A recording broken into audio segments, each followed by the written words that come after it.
Olá, queridos amigos do GPEC, boa tarde. Eu sou Michele, trabalhadora do setor doutrinário e faço parte do grupo Allan Kardec dessa instituição.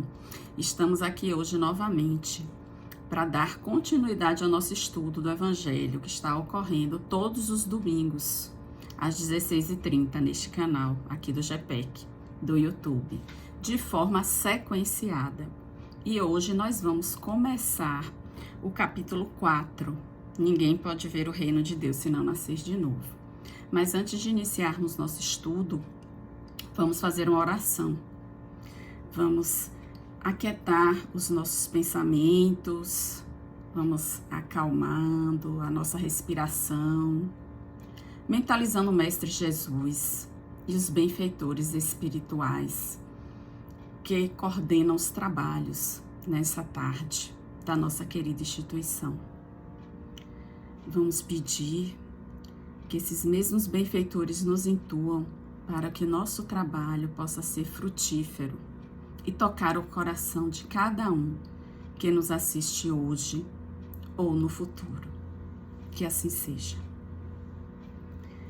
Bem, meus irmãos, eu vou falar sobre o comecinho desse capítulo, que é... Só um minutinho que eu vou abrir aqui pra gente. O item 1 ao item 3. Então, o título do capítulo é: Ninguém poderá ver o reino de Deus se não nascer de novo. Ressurreição e reencarnação. Antes da gente começar a leitura dos 3 versículos, né, eu acho importante a gente falar um pouco sobre ressurreição e reencarnação. A ressurreição, ela é um substantivo feminino que é a origem latina da palavra resurrectio, que significa o ato de ressurgir, ressuscitar, voltar à vida.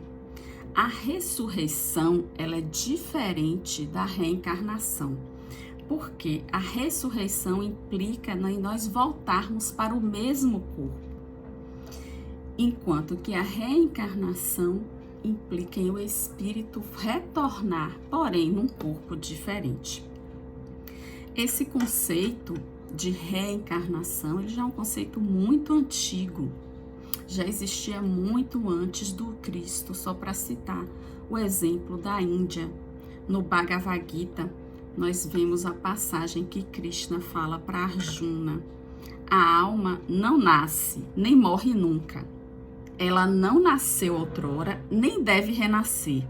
Sem nascimento, sem fim, eterna, antiga, não morre quando se mata o corpo. Como poderia aquele que a sabe impecável, eterna, sem nascimento e sem fim, matar ou fazer matar alguém?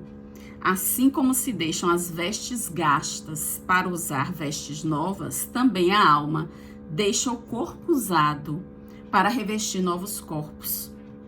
Eu tive muitos nascimentos, diz Krishna para Arjuna. Também tu, Arjuna. Eu as conheço todas, mas tu não as conheces, porque Krishna era um espírito evoluído. Os próprios judeus, né, exceto os saduceus, que seriam como se fossem os materialistas da nossa época, eles acreditavam na ressurreição. Até por faltar conhecimento na época, eles acreditavam que nós poderíamos voltar no próprio corpo, assim como o islamismo e o próprio cristianismo.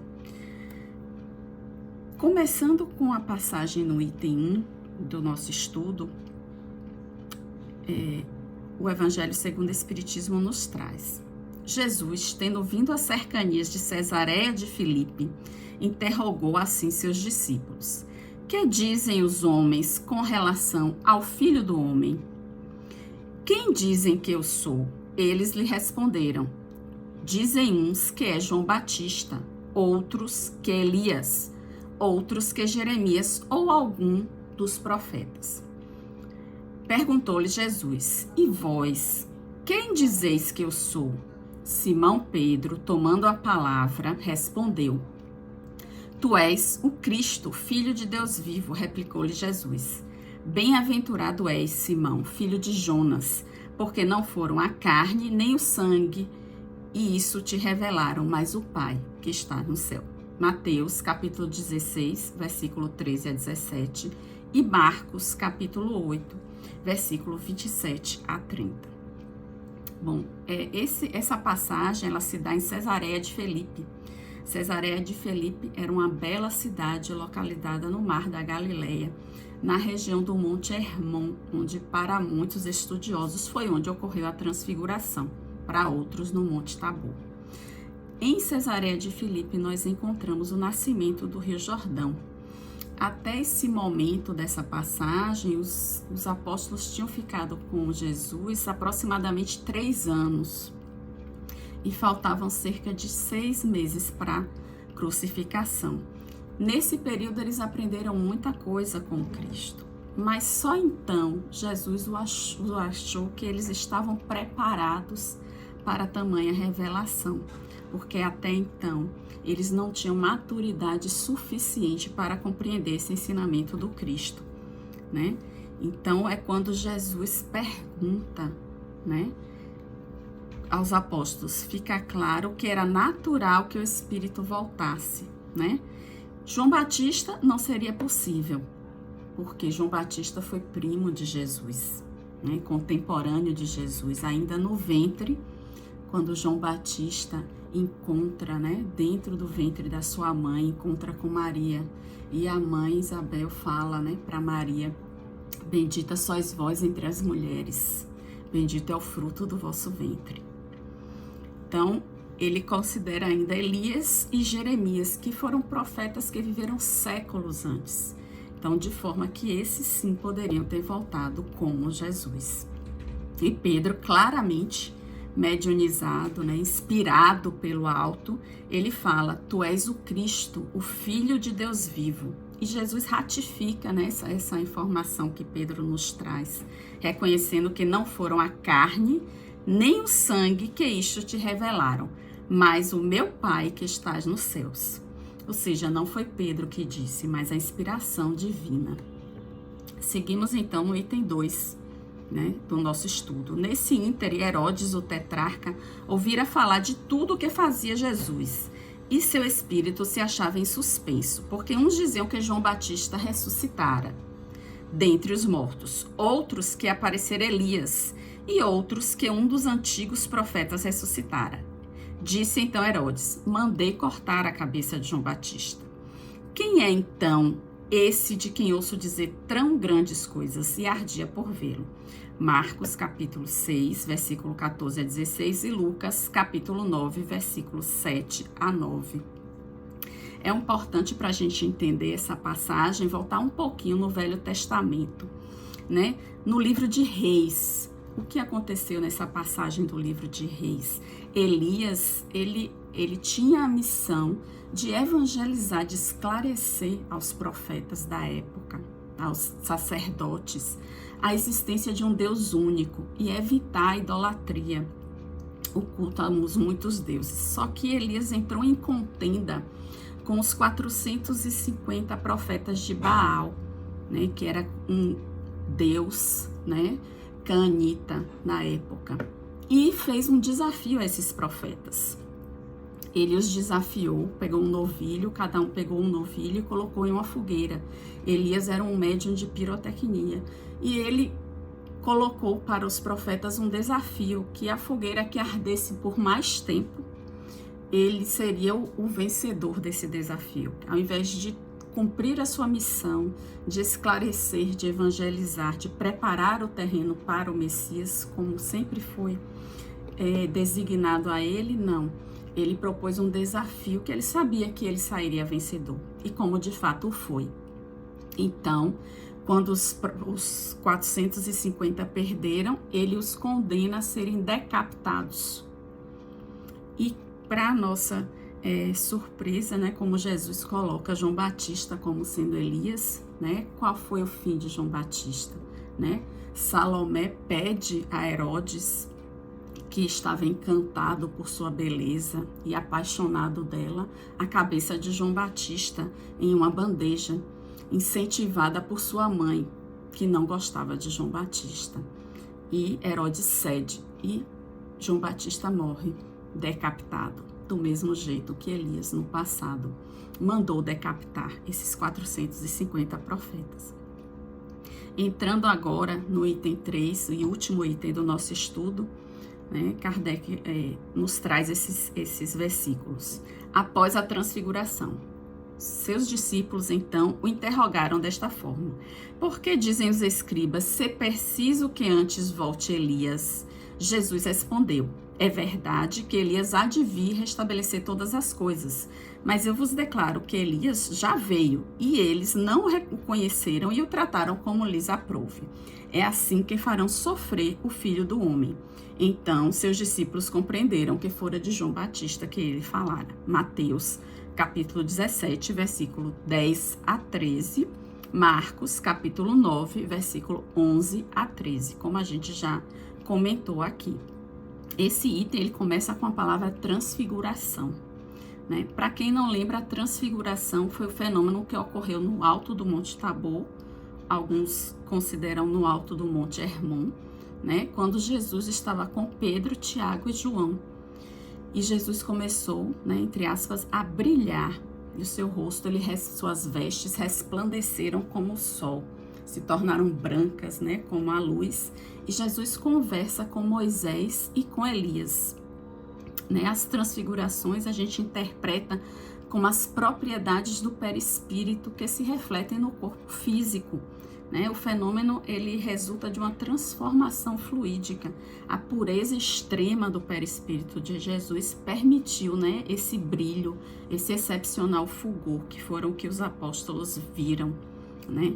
E eles ficam no início muito temerosos, lembrando provavelmente das recomendações de Moisés, da proibição de falar com os mortos, que está em Deuteronômios e está em Isaías. Mas ao final Pedro está tão embevecido com tudo que ele presenciou, tudo que ele viu, que ele quer construir 3 tendas, 3 tabernáculos, uma para Jesus, uma para Moisés e uma para Elias, no intuito de prestar homenagem a eles. Eu queria falar um pouquinho dessa proibição de Moisés, porque na verdade, se não existisse esse fenômeno na época, não haveria necessidade de uma proibição, porque, para a gente trazer um exemplo mais claro hoje em dia, a gente não proíbe os carros de andarem a 500 km por hora nas estradas. Não, você vê placas de 80 km por hora, de 120 por hora. Por que não existe essa proibição? Porque não é possível. Então, a gente não proíbe uma coisa que não é possível. Se existiu essa proibição, é porque era possível essa comunicação. E, na verdade, quando a gente estuda em Deuteronômio, a gente vê que tanto Moisés como Isaías, eles consideram que não deve ser feita essa comunicação de uma forma fútil, né? De uma forma para adivinhação, para motivos banais, para questões do futuro. Então, ele não considera a proibição de uma forma geral. Ele especifica de que forma não deve ser feito essa proibição, né? Então, para a gente concluir, né, só deixando claro que o tempo todo Jesus sabia, né, o que ia acontecer dali para frente, que a sua missão, a partir daquele momento, seria uma missão de dor e de sofrimento. Ele conclui que é assim que farão sofrer o Filho do Homem.